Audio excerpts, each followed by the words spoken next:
Good morning. This is the Chris Watts prison interview analysis, and I want to review this thing for a couple of reasons. One is that it was the most requested thing for me to move on to, and I still may never have done it had it not been for the second reason, which is as I was coming to the last few videos of the interrogation review, more and more details were getting left on the cutting room floor. And I wanted to cover them because they were important, but they didn't really fit with the narrative of revealing his master plan.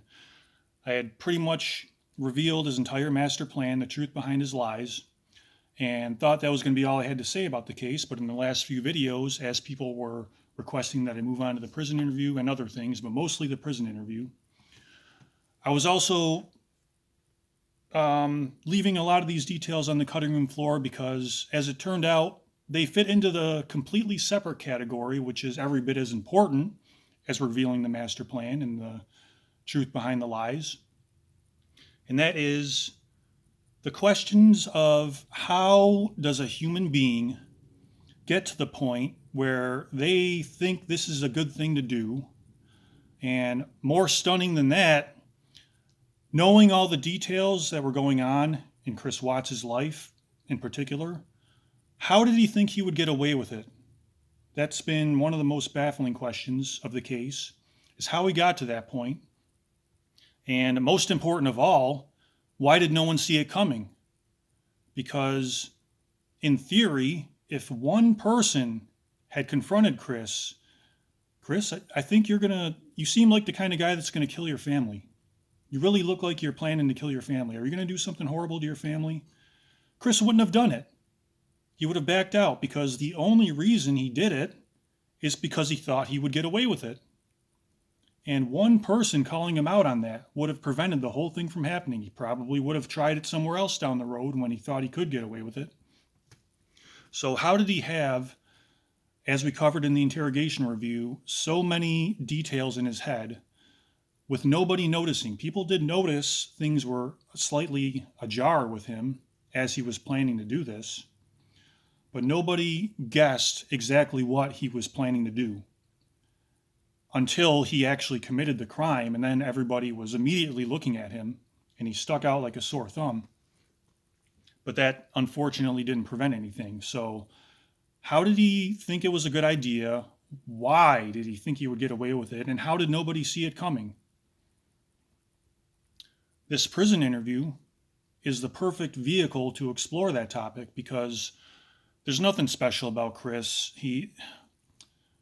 There's always going to be people like him. They're always going to make up a segment of the population. And sadly, we couldn't prevent this from happening. And we won't be preventing most of them from happening. We can't stop the world from producing the type of person who would do this. All we can really do is educate ourselves by exploring these kind of crimes and increase our chances of preventing it from happening in our lives. I mean, not to blame the victims in any way. You could examine this with a microscope and try to avoid everything that Shanann did that might have led to this happening, even though she's not to blame at all. It's completely Chris's fault. But you could still say, well, Shanann only had that happen because of she did A, B, and C, so I'm not going to do A, B, and C. And then it can still happen to that person who says that. Or 100 million people could do everything Shanann did and it never happens to them. So you never know how the dice are going to roll out, but you can lower your chances of it happening by educating yourself. Like I said, if there had been an expert analyst in Chris's life somewhere, he had dozens of people in his life who knew him and thought highly of him, if any one of them had been looking at him through the microscope of how we're going to do in this prison interview analysis and called him out on it, he wouldn't have done it. And that would have been one more horrific murder prevented. We'll never stop them from happening entirely, but we can protect ourselves and those we care about by at least lowering the chances of it happening in our life, if not entirely. Who can ever stop that entirely? Something gets us all in the end. But on that happy note, let's get into this prison interview analysis of Chris Watts from February 2019 in Wisconsin.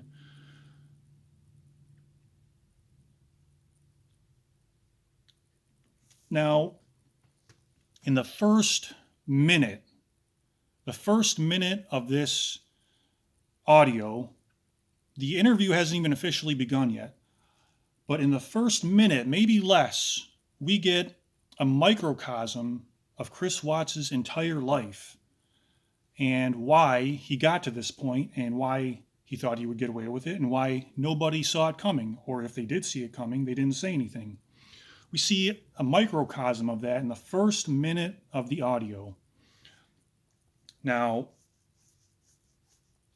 Chris walks in. Let's think about this situation. This is the most extreme of situations, this prison interview. The most extreme. You can't think of a more heightened stakes of this thing. This guy he's already confessed to murdering his pregnant wife and his 2 young children. And he's been in prison thinking about it, alone in his cell for most of every day for the past, 6 months at that point? 3 months since the sentencing hearing, 6 months since he was arrested. And he's had all the time in the world to sit there alone and stew and think about it. And I'm sure one of the biggest elements in his mind while he was thinking about it was Graham and Tammy in the interrogation tricking him into confessing because he had zero desire to confess. We saw that in the 2.5 days between committing the crime and then being arrested. That was a 2.5 day period. We saw him go from one end of the spectrum to another, where he had zero likelihood of ever confessing and thinking he was going to get away with it, being very confident in the fact that everyone just saw him as this loving family man who was worried about his family and would never make them go missing, let alone know where they are. From that to 2.5 days later being arrested. And the biggest part of that was because Graham and Tammy had outsmarted him into thinking that it would be better to confess to the crimes and spend the rest of his life in prison than it would be to get away with it. So that's what he's been thinking about for these past lonely months in a stinky concrete hole by himself, with all of his freedoms taken away. That Graham and Tammy actually tricked him into thinking that it would be better to spend the rest of his life in prison, known as a family murderer of a pregnant woman and small children, than it would be to get away with it and spend the rest of his life as a free man. Graham and Tammy outsmarted him into thinking about that. So you can imagine he's been thinking it's never going to happen again, but if only I could see Graham and Tammy again, what I would say and do to them if I ever saw Graham and Tammy again. You know that had to be going through his mind. So when he walks in and sees them, and also Graham and Tammy have to be thinking that. You know they were very well prepared for this thing. Very well, as we'll get into that a lot. Because all we really needed was Graham and Tammy to conduct the interview. But we also have a third man in there, well, a second man, but a third person, which is Bombover, Detective Bombover. And nothing against him, but he wasn't really needed in this interview. As we see in the 4.5 hours that it takes place, all he really says is a couple of questions that Graham or Tammy could have brought up, a couple of questions and details that were asked of Chris and said to Chris. Graham and Tammy could have easily brought those up. So I think Graham and Tammy were prepared for the possibility that Chris would walk in there and just, with nothing to lose, literally nothing left to lose, his sentence can't get any worse. No one can think any worse of him than they do just from the crime he committed, confessed to, and was arrested for. So it had to be in the cards when the FBI was planning this interview that Chris could walk in the room, see them, and see how close he can get to murdering one of them. What are they going to do? They can't make his sentence any worse. He's there till the day he dies. So it had to be in the cards that Chris might attack one of them, probably Tammy. Probably Tammy, he would see as close as he can get to murdering her before Graham could intervene. So I think Bombover is in there just as an extra set of muscles to convince Chris that, well, maybe I shouldn't do it. That's a pretty big difference. Two men is a much bigger defense than one. So I think that's why the only reason Bombover is in there is an extra body to prevent Chris from doing anything crazy, since he has nothing to lose, and he's looking at the two biggest reasons why he's spending the rest of his life in a 6x8 bathroom smaller than Shanann's shoe closet, Graham and Tammy. And now they're conducting this interview. So this is the most extreme of situations. If this was a movie, an action movie, there would be a murder attempt at this point. But instead, this is a chameleon. Chris Watts is a social chameleon. But he's coming in and face to face with two more complex and successful social chameleons, Graham and Tammy, and to an extent, Bombover. But we don't see much from him, so there's not much more to say about him. So what do we do? What happens here instead? Instead of the attempted murder that Chris was likely to attempt, if he thought he can get away with it, since there's no more consequences to face, instead, Graham and Tammy greet him as an old friend. Hey, Chris. Hey, remember us? Excuse me.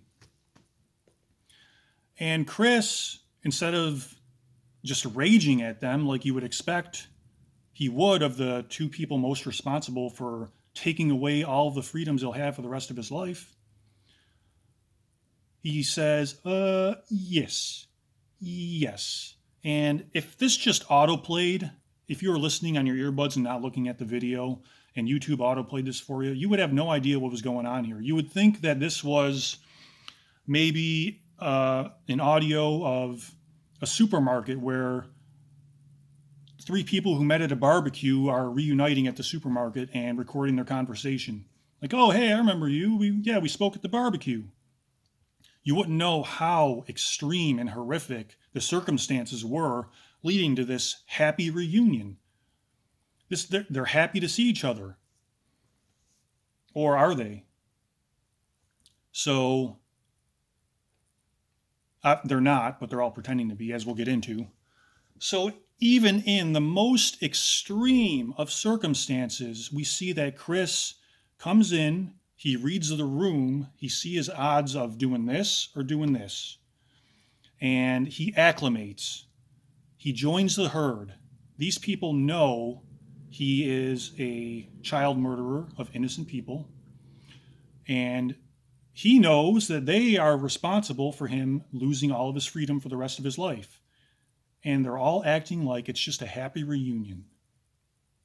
So if Chris Watts can acclimate to the most extreme of circumstances, how easy was it for him to do this for all the rest of his life? For him to come in like everything is normal, and for everyone to treat him like everything is normal, and it's contagious. So in the first minute, we get a microcosm of Chris's entire life, and the interview hasn't even really started yet. And for the record, this isn't even really an interview. It's more like I said, no one is really happy to see each other. They're all pretending. This isn't really an interview. It's more like a play. Graham and Tammy, everyone's playing characters and they're pushing a narrative that doesn't really exist. Graham and Tammy are pretending to be Chris's friend. That's the characters they're playing, Chris as Chris's friend. They're happy to see him again and they want to just talk, chit-chat. And Chris Watts is pretending to be a human. He's portraying the character of a human being. And they're all trying to hide their true motives for sitting down and talking to each other. So they're all pushing this false narrative that Chris really is just this loving family man who snapped. And we know from the interrogation review that he is as far from a loving family man as you can possibly be, and yet he will never give up presenting himself as a loving family man. Now, even after he's confessed and been found guilty by overwhelming amounts of footage and evidence, he is guilty of committing the most heinous of acts. How can he possibly present himself as a loving family man? Well, as this prison interview progresses, we're going to get into that more. But I'm hitting my time limit now, so I'll have to see you next time in part 2.